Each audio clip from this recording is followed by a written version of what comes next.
Hey everybody, welcome to the Leek. I'm John as always, and it's time for another Paper Shadows over Innistrad League update. So for those of you who are brand new to the series, you might want to go back and check League Update number 1, followed by League Update number 2. But basically, I'm playing in a paper sealed league at my local game store. We do one for every set. We've been doing it for at least a couple years now, I think, overall. And this is the end of week 2, which is the third update, because of course, before week 1, we had an opening tournament. This is the deck as we left it after I opened my pack last week and made some changes. So going into this week, I was really hoping that I had lowered my curve significantly enough by putting in the Gibbering Fiend, by putting in the Breakneck Rider, getting rid of a Gatstaff Arsonist, getting rid of a Throttle, really trying to get my early game to be really good, to try to close things out early. Hopefully I was going to be able to do better than my 1-3 beating last week. Match 1, I was up against Sean C., the store owner. He's playing a black-white deck. He has a pair of Always Watchings in it, one of which I traded him for the Burn From Within, which I still think was a fine trade, but it's not fun going up against it. I pretty handily won game 1, though, but it was mostly entirely due to him just simply flooding. He just had so much mana. Game 2 was a bit more close, a bit more of a slugfest. It ultimately ended up with him winning. He was able to just go over the top a little bit. Game 3, I ended up having some mana issues and just not getting enough red for the amount of red cards that I had in my hand. In addition to that, I was always getting planes. I have 3 planes in my deck for my Sorin, and I always was drawing them, if not drawing 2 of them, or sometimes even all 3 of them. Perhaps being a little bit results-oriented thinking-ish, I did end up cutting a planes after that match, down to 2 planes. I figured Sorin's a 6-drop, that's pretty late in the game. 2 planes seems okay to me, especially in a 40-card deck, so I did cut a planes after I lost that match.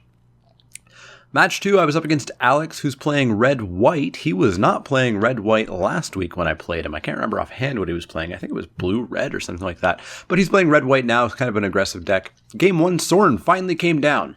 It's the first time that I've seen Sorin in this entire league. In match 10, I finally see Sorin. He came down, he killed off what he needed to kill off, and he totally finished that game. Turns out he's a pretty good card.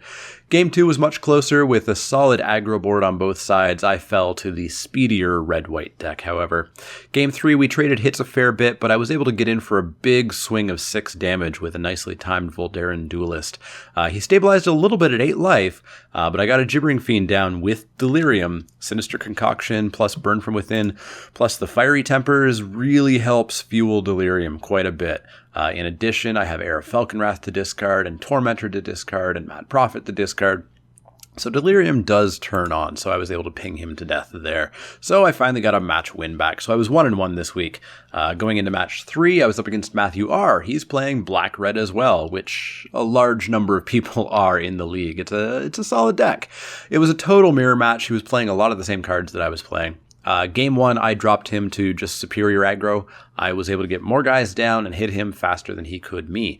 Game 2, I didn't do a single point of damage to him. He just hit me, and then hit me with a big Burn From Within, which is my trick. I have 2 in my deck. That's my plan. Game 3, we traded hits back and forth, but I did so knowing that I had a Burn From Within in my hand right from the start, and plenty of mana, so I was able to finish him off with a 9-mana Burn From Within to hit him for 8, to take him from 8 all the way to 0. So I was up 2 games, 2-1, doing much better this week. Going into match 4, I was up against Morgan. Morgan's having a little bit of bad luck with this league. He's playing black-green. I don't think he's won many games, unfortunately. Game 1, I did lose pretty quickly to him. I stumbled a little bit, and his deck is primarily 4/5s, 5/4s, just big things that basically nothing in my deck tussles with outside of Wolf of Devil's Breach. So he got those out, and I was just able not to get through it all. Game 2, I was able to do a ton of damage fast. Taking a look at my notebook, he went from 20 to 9 to 3 to dead. 3 swings and finished him off, just super aggressive. Voldaren Duelist, of course, being an absolute rock star as it always is. My favorite play is Blood Mad Vampire, Voldaren Duelist, swing for 7 and end up with a 5-2 on the Vampire. Game 3 was slightly more sluggy, but I got my removal to get rid of the big things, and I got through, managing to finish at 3-1 this week. So a total jump back. I went 4-0 at the opening tournament, 1-3 in week 1, and 3-1 week 2. So here's the standings at the end of week 2.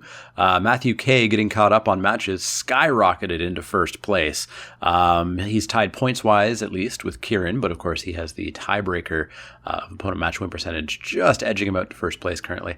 I'm down there at 5th place, down 1 spot from last week, as my losses from last week continue to catch up with me a little bit. Still, if I can keep winning, I should stay in the top half of the top 10, and I'm probably 7 wins away or so from simply locking up a top 10 playoff spot. That 4-0 and the 3-1, definitely a pretty good first few steps to locking up a top 10 spot. So I cracked my pack for this week, hoping for some more low drops. Heir of Falconwrath number 2 would be awesome. Fiery Temper number 3 would be awesome. Something like that. I opened my packs and I saw a ridiculous amount of blue cards. I'm not playing blue. I don't want to play blue. Almost nobody's playing blue, so I don't even want them for trades. But I got a bunch of blue cards.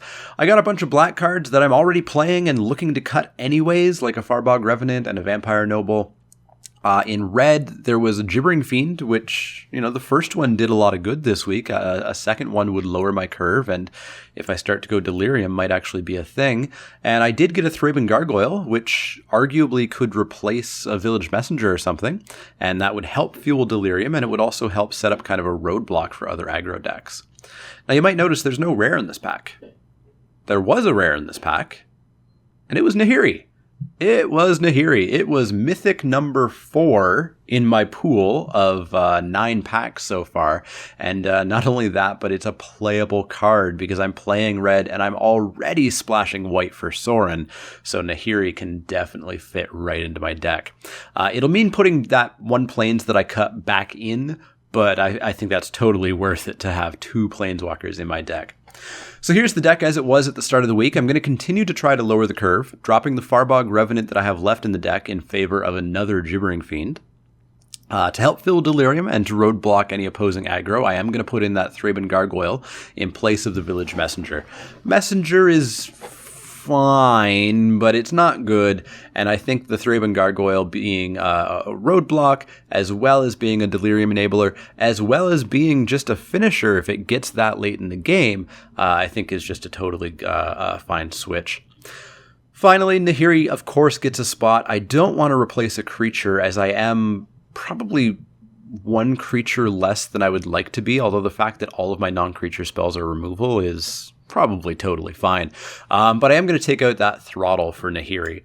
Throttle has just so underimpressed me. It's so expensive. It's instant speed, which is nice, but oh boy, is it expensive. It kills most things in the format, but 5 is just so much. Just like Reduce from Ashes, I would cut that in favor of a lot of other cards, even though it is removal. So Nahiri does replace that Throttle. So this is the deck that we're going to go into week 3 with. We'll see if Nahiri can do some work. Trades-wise, I looked over my pool, and unfortunately, I don't really have anything to offer anybody. All of my good cards, and I'm not complaining, I've gotten really lucky, but all of my good cards are in my deck. The vast majority of my rares have been red or black or the 2 planeswalkers. My removal is primarily in these 2 colors. My decent creatures are primarily in these 2 colors. So unfortunately, I don't really have anything to trade anybody, which is only slightly problematic. There's not a lot that I'm left looking for the rest of the league. I definitely do want to pick up some Stone Quarries and or some Forsaken Sanctuaries to help out with my mana fixing. And I definitely want to pick up another Heir of Falconwrath, if not a couple more. But I've got to get some trades to actually offer up to people who might have those. I have 3 points left to trade before we switch over to the second half of the week and my trade points refill back up to 6. I do want to get those 3 points in, but I'm going to need something in my next pack that's pretty decent in order to really kind of get there. But yeah, that's going to wrap it up for League update number 3. Definitely let me know what you think of these. If you like following along with this league, let me know. You can always find me on Twitter at the Mana Leek. That's Leek, like the vegetable, not the card. You can also find me on Facebook at facebook.com/themanaleek. You can also now find me on Twitch. I did my first live stream on Twitch at twitch.tv/themanaleek. It was great. I had something like 15 to 20 viewers at one point. Everybody seemed to enjoy it. I had a lot of fun. Definitely be doing it a little bit more regularly. Odds are it will be a Sunday night thing somewhat regularly. Other nights are going to be totally ad hoc. As I happen to find time, I'll jump on there. So you do want to make sure that you do follow on Twitch and click that little notifications thingy so that you do get an email and a notification when I go live, because I can't promise regularity. I can't promise specific times that I will be online. I can tell you, however, that it will almost universally be Eastern Standard Time evening. I work during the day, so it's very, very unlikely that you'll find me on a weekday online at 11 a.m. or something like that. But make sure that you do check out Twitch. It's very fun, and I definitely plan on doing more of that. You've got the comment section down below. Please like and subscribe if you enjoy my videos. Otherwise, if you have any questions, comments, or suggestions, let me know, and I'll see y'all next time.